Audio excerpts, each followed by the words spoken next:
Bullyproof, written by Rob H. Cassie Swenson has always struggled with her weight. She had come to terms with it, and her group of friends were supportive, but moving to a new town and starting at a new school filled her with a dread she hadn't felt for a long time. She recognized and remembered the fear of meeting an entirely new group of students. She stood looking at the school building, dreading walking inside. She forced a smile and began to walk up the stairs.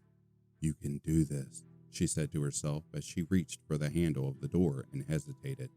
When she was inside, she went to the principal's office to get her class assignment and then slowly walked toward the room indicated on the list where her history class was located. She looked through the small pane of glass and saw the class was deep in discussion already. With a deep sigh, she opened the door and the entire class turned and looked at her. She walked up to the teacher and handed him the paper. Mr. Wilkins looked at the paper, then at her, and smiled slightly. "Okay, class, we have a new student. This is Cassandra Swenson," he said almost too happily. She leaned in and whispered in his ear that she preferred Cassie. He smiled back and stood back up.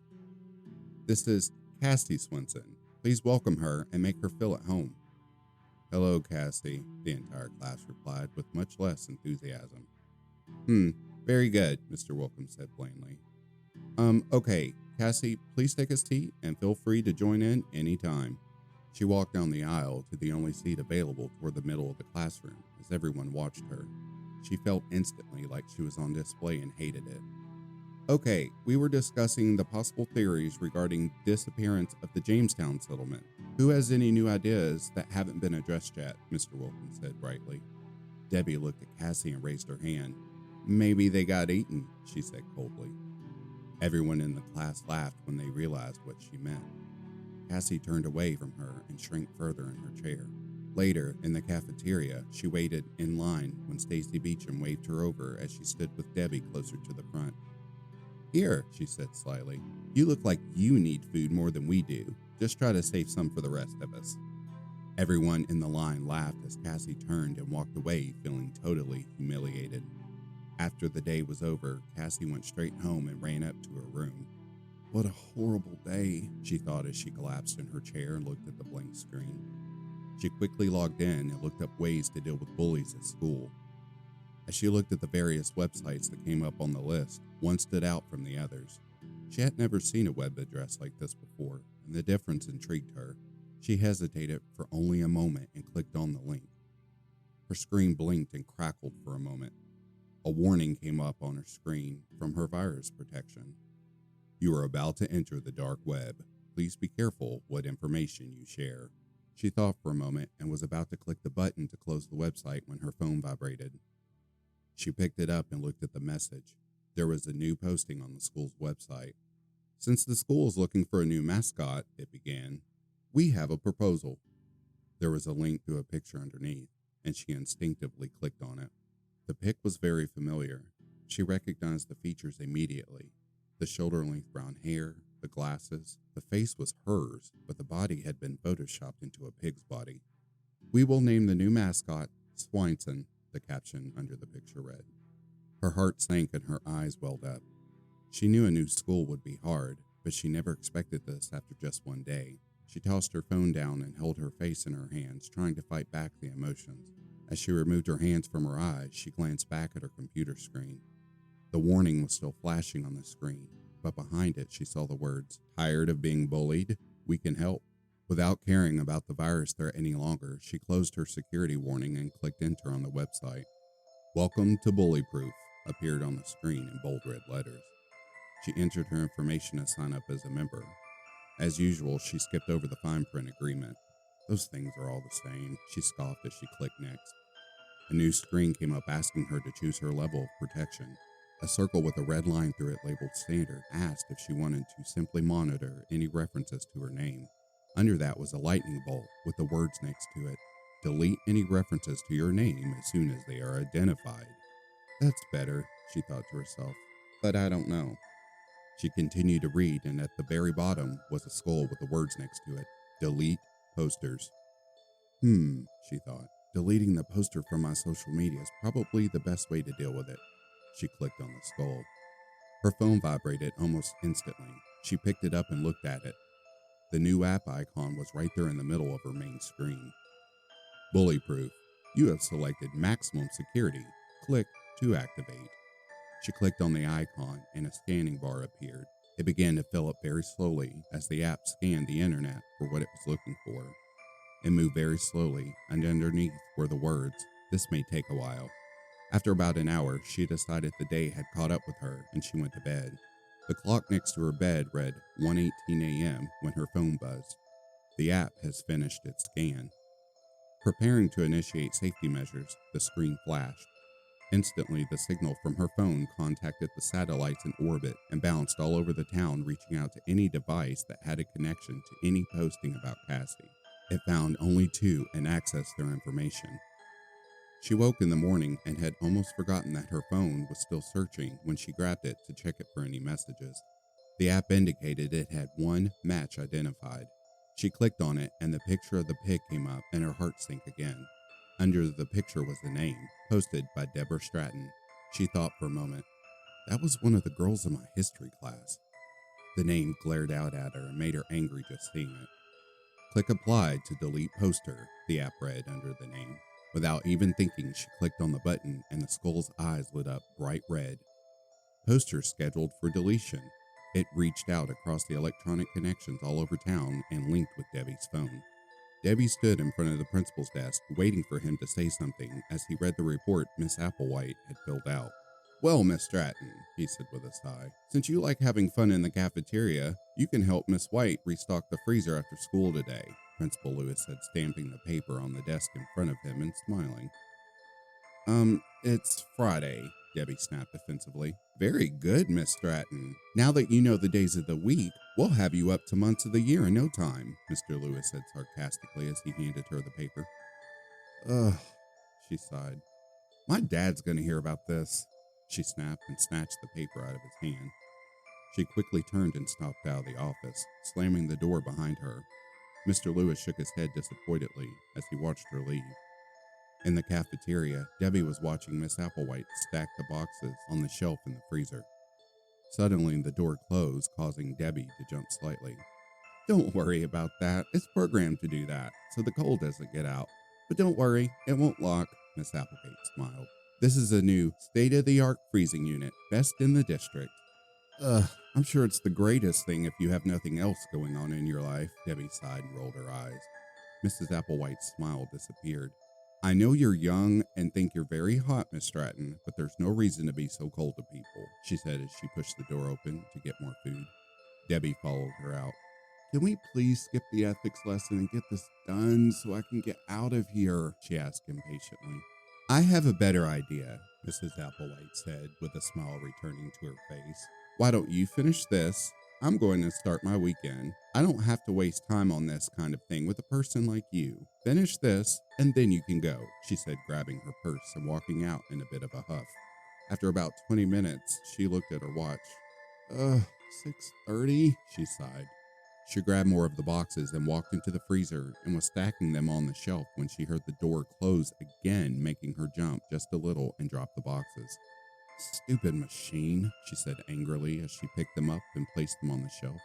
Her cell phone sprang to life on the counter outside and connected with the freezer unit. The lock was easy to access and was reprogrammed so it activated. Inside the freezer, Debbie finished stacking the boxes and rubbed her arms to get some warmth back. It felt colder for some reason.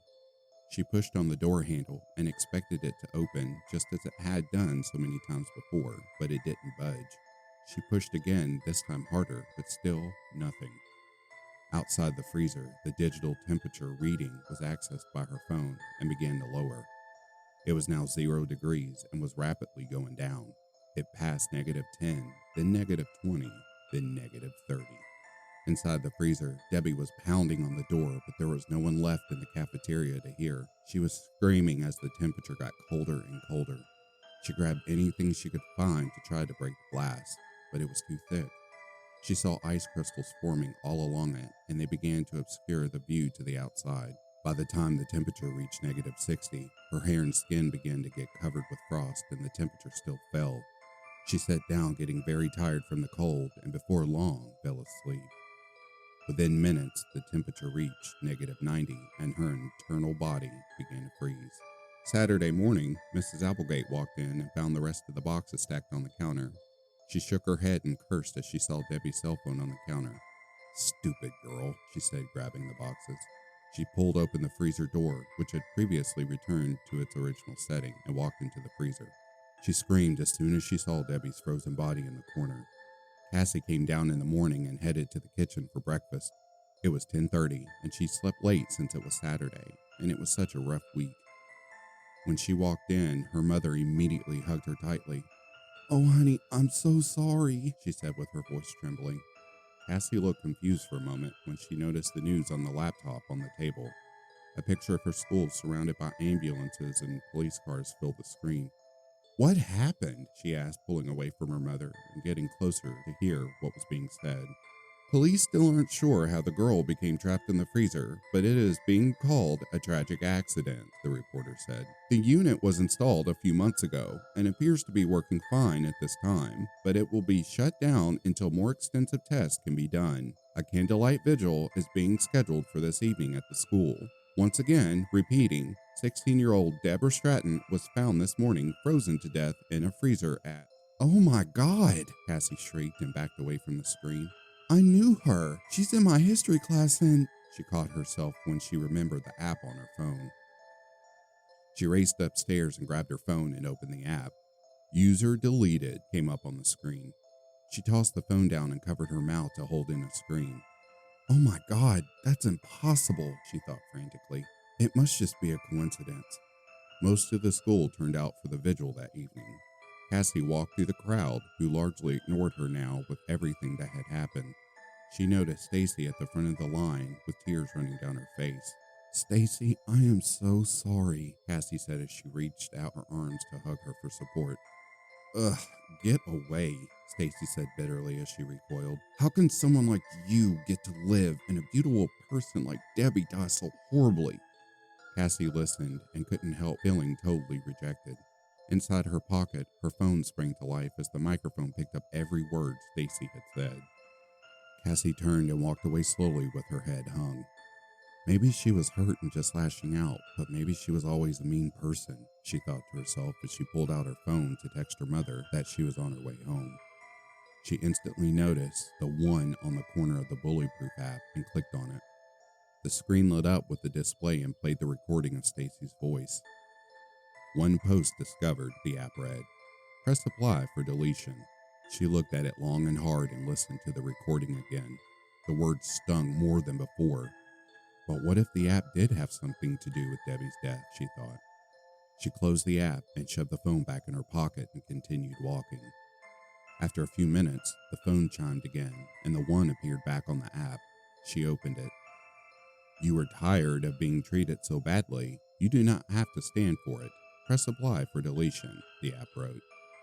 Cassie thought about it and said, No one deserves to die just because of what they say," she said aloud to her phone. "It will not stop. She will continue. Press apply for deletion," the app responded and played the recording again. Cassie's blood began to boil. "It would be nice not to have to deal with it anymore," she said softly. "Press apply for deletion," the app displayed. She clicked on the skull and the eyes glowed red again as the app reached out and contacted Stacy's phone. Cassie smiled slightly and shoved the phone back in her pocket and continued home. Stacy left the vigil and climbed into her car and began driving home.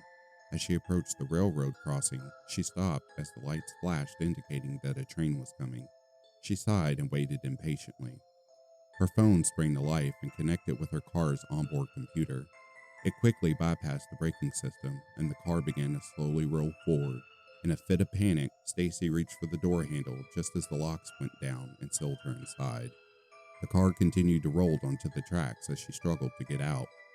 She looked out the passenger window and noticed the train lights approaching from around the bend as she struggled to break the glass to get out. The engineer tried to apply the brakes as quickly as he could, but he had no time to stop by the time he had seen her car on the tracks. The train slammed into her car at 50 miles per hour, dragging it along the tracks in front of it before it finally burst into flames. Cassie woke up in the morning and came down for breakfast, only to notice her mother white as a sheet. I just can't believe it, she said as she looked up at Cassie. Another girl from your school died last night after the candlelight vigil. Once again, the reporter on the screen said, another girl. 17-year-old Stacy Beecham was killed last night when her car apparently stalled on the train tracks at Madison Street. This just after 16-year-old Deborah Stratton's body was discovered at the town's high school, frozen to death in a freezer. Both are being called tragic accidents. Cassie looked at her mother. Oh, it's horrible, she said. She turned to go back upstairs and smiled a slight smile as she patted the phone in her pocket.